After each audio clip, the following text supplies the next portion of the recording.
غصہ اور راہ خدا میں تضاد، غصہ اور راہ خدا میں تضاد۔ شیخ العرب والعجم عارف باللہ پیارے شیخ 9 احادیث مبارکہ غصے کی سناتے تھے، 9 آیت مبارکہ سناتے تھے۔ پھر قرآن پاک پر معاملہ، وہ الگ قرآن پاک کا معاملہ الگ، کون اللہ کے پیارے ہیں، والکاظمین الغیظ جو غصے کو پی جاتے ہیں، آگے معاملہ آئے گا۔ اس غصے کے نقصانات کیا ہے؟ قتل تک ہو جاتا ہے۔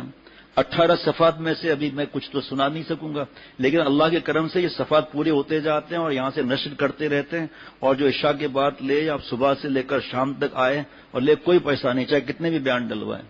اب کتنے گھر تباہ ہو گئے، بھائی بھائی کا قتل کر دیا اس غصے کی وجہ سے، کیا میں سناؤں؟ یہ پیارے شیخ کا بیان ہے 1446، نہیں یہ تو تھوڑی ہے، اچھا یہ جمع کیا تھا وہ تاریخ لکھی ہے۔ فرمایا پیارے شیخ نے کہ میرے بعض احباب مجھ سے کہتے ہیں ہم آپ سے بہت محبت کرتے ہیں، مگر خالی محبت سے کام نہیں چلے گا، شیخ کو اذیت بھی نہ پہنچاؤ۔ جس شیخ کے مزاج میں ایسی یہ کوئی نہ سمجھے کہ میرے لیے بیان ہو رہا ہے، یہ 4-5 دن سے بیان ہو رہا ہے، میں سن رہا تھا تو میں نے لکھوا دیے جلدی، نہیں بلکہ کتاب چھپی ہے وہاں سے خانقاہ گلشن اقبال سے، واز نمبر 144 ہے غالباً، ہاں 144 ہے۔ اس میں ایک صاحب مجھے دکھا رہے تھے، موجود ہیں یہاں پر، مولانا ہے، کہ شیخ یہ تو بڑی کیا بات لکھی ہوئی ہے، میں نے حضرت والا کی بات ہے، میں بھی پڑھوں گا اور انشاءاللہ سناؤں گا، سب دعائیں دیں گے انشاءاللہ تعالی۔ یہ اصل ہے، دیکھو بھائی، شیطان تکبر سے مردود ہوا، لیکن تکبر آیا حسد اور بدگمانی سے۔ آج جو گھر گھر کے جھگڑے ہیں نا، یہی ہے، اصلاح نہیں کراتے، برسوں ہو جاتے ہیں، بس میں سب کچھ جانتا ہوں جناب۔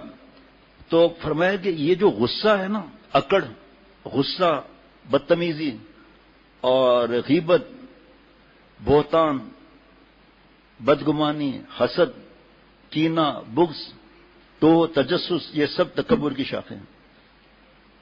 تکبر کا علاج نہیں کراتے، غصہ اس کے اندر سب سے آگے ہے جناب۔ اب دیکھیں ایک گناہ کی وجہ سے پیچھے اتنا، یہ تنا ہے، یہ درخت ہے تکبر کا، یہ شاخیں ہیں۔ ہم کیا کرتے ہیں، غصے کی شاخ کاٹی، گناہ ختم نہیں ہوتا، یاد رکھیے گا دب جاتا ہے، احتیاط نہ کرو دوبارہ ابھر آتا ہے۔ ہم تو سمجھتے ہیں ہم ولیوں کے سردار ہیں، ہم سمجھتے ہیں سارا علم پورے دنیا کا ہمارے پاس ہے، حقوق جتلاتے ہیں، اپنے حق کی فکر ہی نہیں ہے، اپنے مستقبل کی فکر ہی نہیں ہے، مرنے کے بعد کی فکر ہی نہیں ہے۔ اب ہم کیا کرتے ہیں، دب گیا غصہ نا، تو ہم دوسری طرف گئے، یہ پھر ابھر آیا۔ اگر درخت تکبر کا کاٹ لیں تو ختم، باقی کیا بچا بھائی؟ لیکن پھر وہ درخت کی جڑیں بھی کبھی نکل آتی ہے، آخری سانس تک اپنی اصلاح کرانی ہے۔ اذیت دیتے ہیں، اذیت ہم لوگ دوسروں کو، اپنے آپ کو سپر مین سمجھ کے یا سپر وومین سمجھ کر۔ اللہ اللہ، جس شخص کے مزاج میں ایسی تلخی ہو کہ نیکی کرنے کے بعد سب اعمال برباد کر دیتا ہے، اس سے بہتر ہے کہ نیکی نہ کرے۔ یہ مثال ہے بھائی، ورنہ تو شیخ العرب والعجم سکھاتے رہے کسی نیکی کو مت چھوڑو، اگر گناہوں سے وہ نیکی کا نور جاتا ہے توبہ کر لو، دوبارہ آئے گا، اس سے بڑھ جائے گا۔ جیسے قرآن پاک میں کتنے احکام آتے ہیں جو میں نہیں سمجھتا، ابھی دوبارہ میرے شیخ نے مجھ سے فرمایا کہ فتاوی تفسیر عثمانی سے پڑھو، دوبارہ پہلے شروع سے پڑھو، اور جہاں کوئی ضرورت ہو تو وہ نیچے آسان تفسیر لکھی ہے وہ پڑھو۔ اب ایسا لگتا ہے میں نے کبھی پڑھی ہی نہیں کوئی تفسیر، یقین کریں، اور صبح سویرے چاہے کتنی بھی دیر ہو، کچھ بھی ہو، تھوڑا بہت ضرور اللہ توفیق دے رہے ہیں۔ اس سے بہتر ہے کہ نیکی نہ کرے مگر کسی کو اذیت نہ پہنچائے۔ قرآن پاک کی آیت ہے سورہ بقرہ 140 نمبر آیت، یا ایھا الذین آمنوا لا تبطلوا صدقاتکم بالمن والاذی، اپنی نیکیوں کو احسان جتلا کر یا تکلیف پہنچا کر ضائع مت کرو۔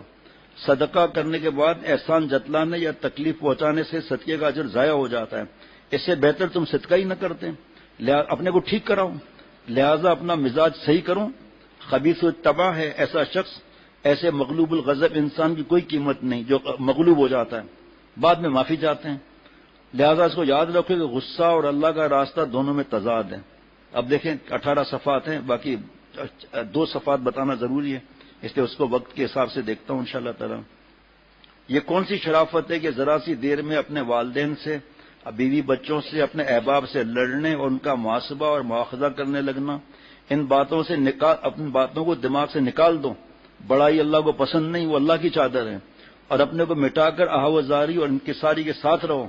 اور کیا حضرت بار بار تواضع، من تواضع للہ رفعہ اللہ، جو تواضع اختیار کرے گا، عاجزی، انکساری، بدلہ نہ لینا، غیبت نہ کرنا، اب اپنی غلطی نہ بھی ہو بھائی سب جھگڑا ختم کرو، میری غلطی ہے مجھے معاف کر دو، کیا اس سے فرق پڑ جائے؟ ماریں گے پکڑ کے اس کو، تمہاری غلطی ہے، جھکنا نہیں نا مسئلہ ہی، اب اس پر پھر بیان الگ شروع ہو جائے گا۔ جو تواضع اختیار کرتا ہے، ہم تو ماں باپ سے ہی نہیں کرتے، اس کو اللہ عزت بلندیاں عطا فرماتے ہیں، اپنی نظر میں وہ چھوٹا ہوگا کہ میں ایسا کر دیتا، FIR کٹوا دیتا، یہ کرتا، اور لوگوں کی نظر میں اللہ اسے بڑا کر دیتے ہیں۔